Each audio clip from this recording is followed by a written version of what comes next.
Pray,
Lord.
Well,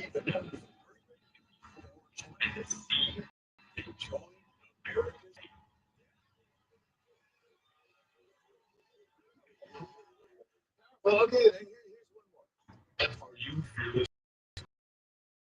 guys? To Newark Airport. Friend Jimmy Fallon with some Fleetwood humor here. This is Memorial Day weekend in New York, a destination for members of the armed services. Welcome back to Morning Joe. It is Friday, May 23rd, precisely 7 a.m. Ali Vitale, Pablo Torre, Eugene Robinson, all still with us. And joining the conversation, we have the president and CEO of the National Harbor League, Mark Brown. Mr. Mayor, good to see you this morning.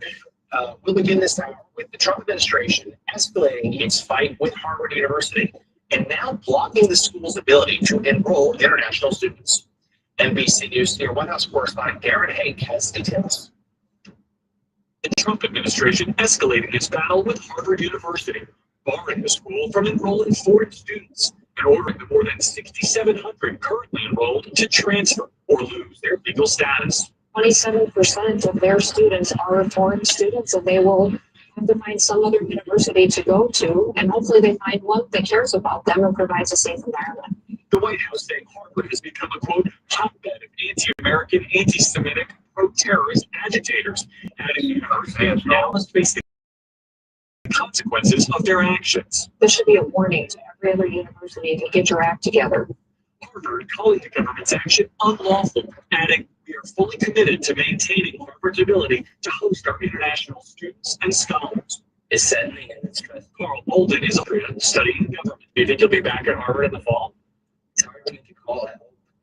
I'm uncertain. I think this administration, anything can happen. In April, the administration froze more than $2 billion in federal grants to Harvard over what the White House said were concerns about unchecked anti-Semitism on campus and demands to change hiring and admissions processes. The university's president pressed by Lester last month. Is this really about anti-Semitism? I would say that at Harvard, we have a real problem with anti-Semitism. We take it very seriously, and we're trying to address it. We don't really see the relationship to research funding at Harvard and other universities. They are two different issues. Pablo, a quick beat to you first. You went to Harvard. Speak to us about what international students bring to that school and that community. Yeah, Harvard for many people is a euphemism for the American dream. So from their perspective, you go to America to be among the most rigorous practitioners of academic freedom and tradition. And you do it, by the way, inside of a place that I think has been so deeply distorted by this administration, going back to the letter that Linda McMahon, Secretary of Education, wrote, which I just want to quote this because she said, quote, "It's free market system you teach your students to despise," is one of the problems we have with Harvard. I just want to point this out. The most popular course at Harvard forever has been Intro to Economics. It's called Ec 10. I took it. Thousands of kids take it. The professor forever, my professor, was a guy named Martin Feldstein. He was the chief economist to Ronald Reagan, Mr. Mayor, right? And so, John, when I think about this, when I think about what graduates of Harvard go on to do every year with the chart, it's finance, it's consulting, and now it's tech. It's not socialism and activism and organizing as much as there are some people who resemble that. It's just what they're risking now is disrupting a pipeline of actual conventional conservative capitalism, if nothing else, ironically. So think about the precedent. A new president comes in and doesn't like Texas A&M, doesn't like Baylor, doesn't like Liberty University, doesn't like universities because of the state they were in and they didn't vote for him. Think about the precedent. This is bad. It's awful. And it's just another smear campaign. Just smear the reputation of the university. There's been no findings. There's been no investigation. It's just retaliatory politics. And I think people who may, not like Harvard need to understand the precedent that you set in terms of the power you give to the president of the United States with respect to any and all academic institutions. Let's bring into this important conversation Democratic Senator Amy Klobuchar of Minnesota. She members on the Judiciary and Rules Committee, and joins us tonight from Ottawa, where she is part of the first U.S. delegation to go to Canada since Prime Minister's party's election. Senator, thank you for being with us. We'll talk about your visit to Canada in a moment, but first, here on Harvard, I mean, it's an unprecedented step by this administration. Folks have laid out well why this is so troubling. It also just continues, will be a real brain drain for the United States because international students, if they can't go here, they'll have to set up shop somewhere else.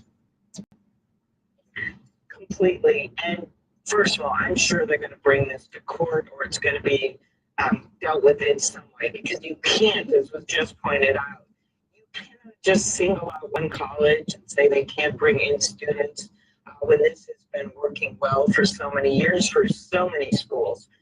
In this case, when you look at immigrants don't diminish America, they are America. And so many of these students go on to stay in the U.S. Some of them bring their skills back to their home countries, but we actually encourage them to stay. Something like 40% of our Fortune 500 companies work by immigrants or kids of immigrants. They are major leaders in medicine. They are major leaders. They get medical degrees. We want them to stay here. We don't have enough doctors, particularly in our rural hospitals. And we actually have incentives that are supported by Democrats and Republicans to get medical doctors to stay in rural areas once they graduate from an American medical school. So this action is just the antithesis of what we've been doing to try to get good talent to stay and try to get immigrants to be part of our economy because we actually need their skills.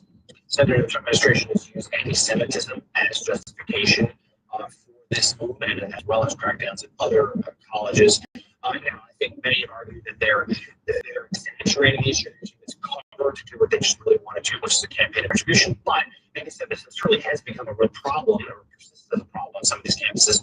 What should these schools do about that? Every school has to work on anti-Semitism because we know it's there. We know it exists. And this should be a priority, but they, at times, we know this when they don't like a school or a journalist or they don't like a law firm and someone has pushed back at them, then that's where they go. And to me, anti-Semitism is so real, as we just saw in the horrific assassination in Washington, D.C. outside of the museum. We know that. But to use this here in certain schools who are working to bring down anti-Semitism is just wrong. And they've gone way too far with this. And the point is, it's that one of the reasons that they're winning in court, whoever they go after, is because they're applying this in unfair ways. So, Senator, let's turn you down to sweeping domestic policy bill that narrowly passed by House Republicans yesterday, and it's already running into resistance in your chamber, the Senate. GOP House leaders spent months crafting legislation that would appeal to both moderates and conservatives, but a number of Senate Republicans are voicing opposition to the bill in its current form. I couldn't care less what people say. I'm concerned about my children, my grandchildren, the fact that we are stealing from them. We are stealing from our children and grandchildren. $37 trillion in debt, and we're going to add to it as Republicans. That is unacceptable. And that's why there's no way I'm going to vote for this bill in its current form. The House bill is going to add about $4 trillion to the debt ceiling. The Senate bill adds $5 trillion. There's nothing fiscally conservative about expanding the debt ceiling more than we've ever done before. The Senate's going to want to put its own stamp on this. We'll write our own version of the bill. I talked to the president about this last night, and his instructions were pretty clear. Don't cut Medicaid. So, Ali Vitale, some Senate Republicans there, Josh Hawley among them, usually are for what President Trump is for. Well, President Trump is for this bill, but he's seeing some opposition from the upper chamber. And he's also technically for not making these kinds of cuts to Medicaid. Nevertheless, they are exactly what is in this bill. And I ticked through on this program yesterday the actual impact, according to the Congressional Budget Office, of what this bill would be, which includes the idea that more than 8 million Americans could ultimately lose access to their health insurance because of the way that this bill changes Medicaid. And so, Senator Klobuchar, I bring it to you, in your conversations with other members of your party, but also of the other other party? Because I know that you talk to Republicans. What are the kinds of changes that you're anticipating? And do you think that this drags out the process? Is that July 4th date actually one that people are taking seriously behind the scenes? I think this is going to take a while. You see major Republicans that you just featured on the show here. They're not just quibbling about small things. They're talking about big things, like the fact that over 8 million Americans would be losing their coverage under Medicaid. By the way, 1 out of 2 people in assisted living are on Medicaid. These are people's moms and grandmas and dads and grandpas.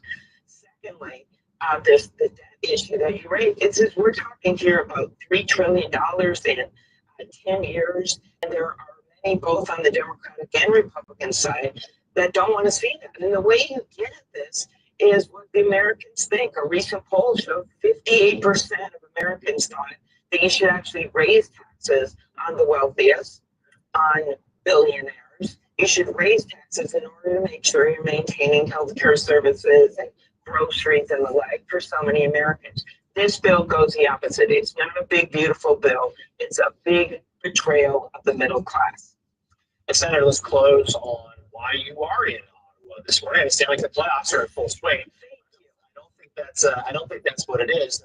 Obviously, the new prime minister there, but comes at a time where relations between the U.S. and Canada, our friendly neighbor to the north, have become strained.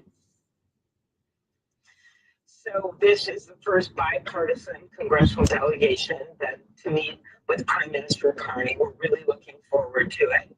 And as you know, these relationships couldn't be more important.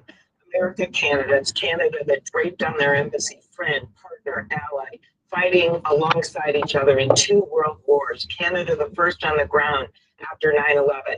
Now we have seen a fraying of that relationship because of these proposed tariffs. And less Canadians, 50% canceling vacations, things like that, that are really going to affect our economy in America and obviously in Canada as well. I am glad the President of the United States and the Prime Minister had a positive first meeting. We are actually building on that with this bipartisan delegation to encourage these continued and immediate negotiations so we can get through these tariffs and get back to where we are. Because if we want to have a positive relationship, we've got to use the USMCA, which was a Trump negotiated trade agreement that I supported, make changes to that to make it better in the future, including with dairy. It's been hurting American dairy farmers. And then the positive relationship that's been so important to not just our 2 countries, but our world. And yes, the 2 women hockey team, the Ottawa Charge and the Minnesota Frost in this brand new league are in the finals. They tied last night. Minnesota won in overtime, but they're coming to our state, and I plan on going to the game on Saturday. So there's the relationship. All right, well, good luck to your squad. They're Democratic Senator Amy Klobuchar of Minnesota. Thank you for Great to be on. Thank you. Mr. Mayor, reaction briefly first on the bill that just passed the House. How do you see this impacting your average American? Instead of a big, beautiful bill, it's an ugly Christmas bear. It's about the sweeping, take away healthcare for children and seniors, support for disabled kids, and I could go on and on and on. Here's the fact I'd like most Americans to remember. There are 813 billionaires in the United States. Those 813 billionaires have twice as much wealth as the bottom 50% of the American people. The idea that any fiscal plan is going to benefit those 813 disproportionately in comparison to poor, working, middle, and aspiring middle class Americans, I'm morally outraged at it because it just says this.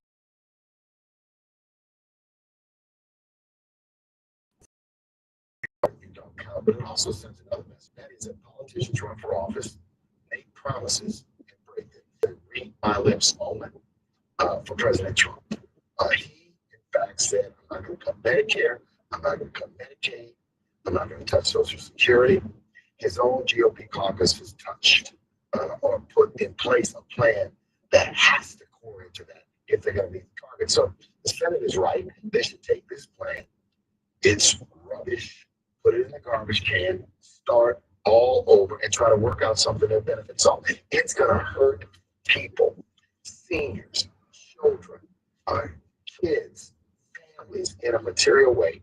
And the debate in the House was not about the specifics of that. In fact, it was an effort to gloss over that and simply talk about debt reduction and tax cuts and saying tax cuts for everyone. No, these are not tax cuts really for everyone.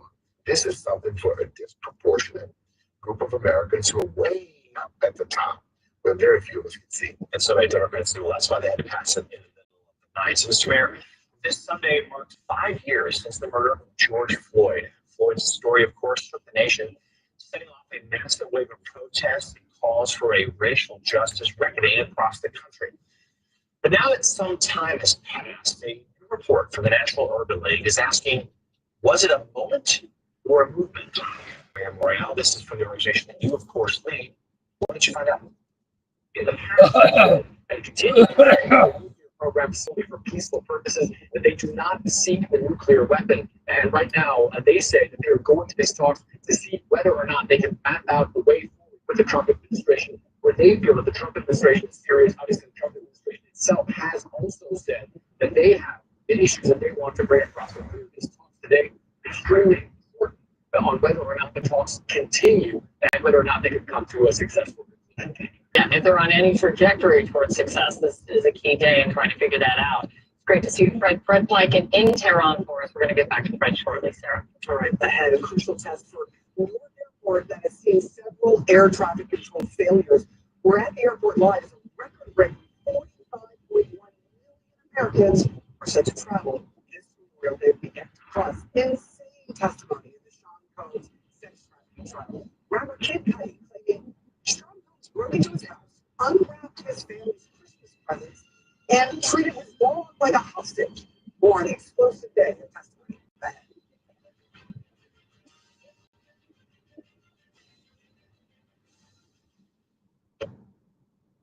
There's a growing expense eating into your company's profits. It's your cloud computing bill.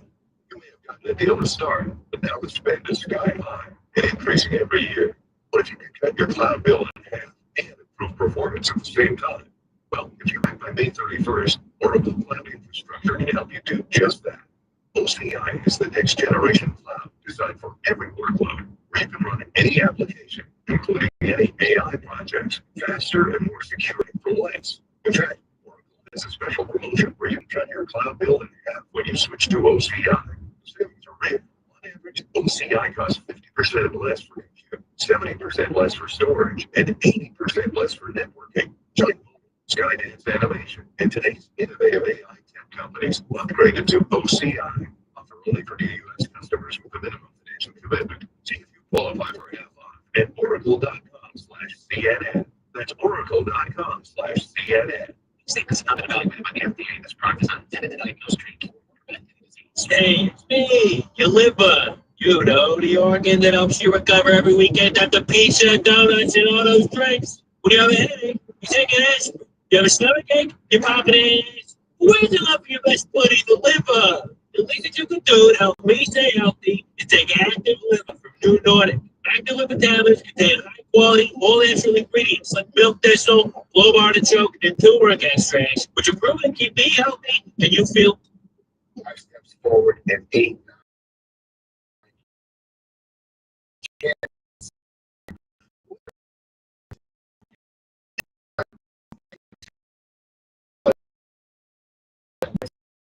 Of the 20th century. A number of steps is being animated and led by the 47. My mother, my wonderful great mother told me, I've seen Donald Trump before, but he wasn't the president sheriff in Louisiana. He was a city council person in a small town. I've seen him before, but not with this level of influence and power. So the first 100 is so they brought this ferocious force against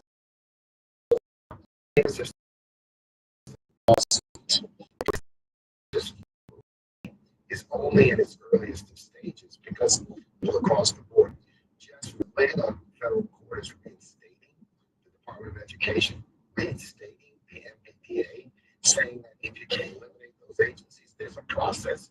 You can't do it unilaterally, you can't do it by executive action. So this is going to be a continuing fight for the future, for the soul, for the vision for the 21st century America. Such important words there. President and CEO of the National Urban Lake Park Board, Mark Swear. Thank you for Thank you, that. Sam.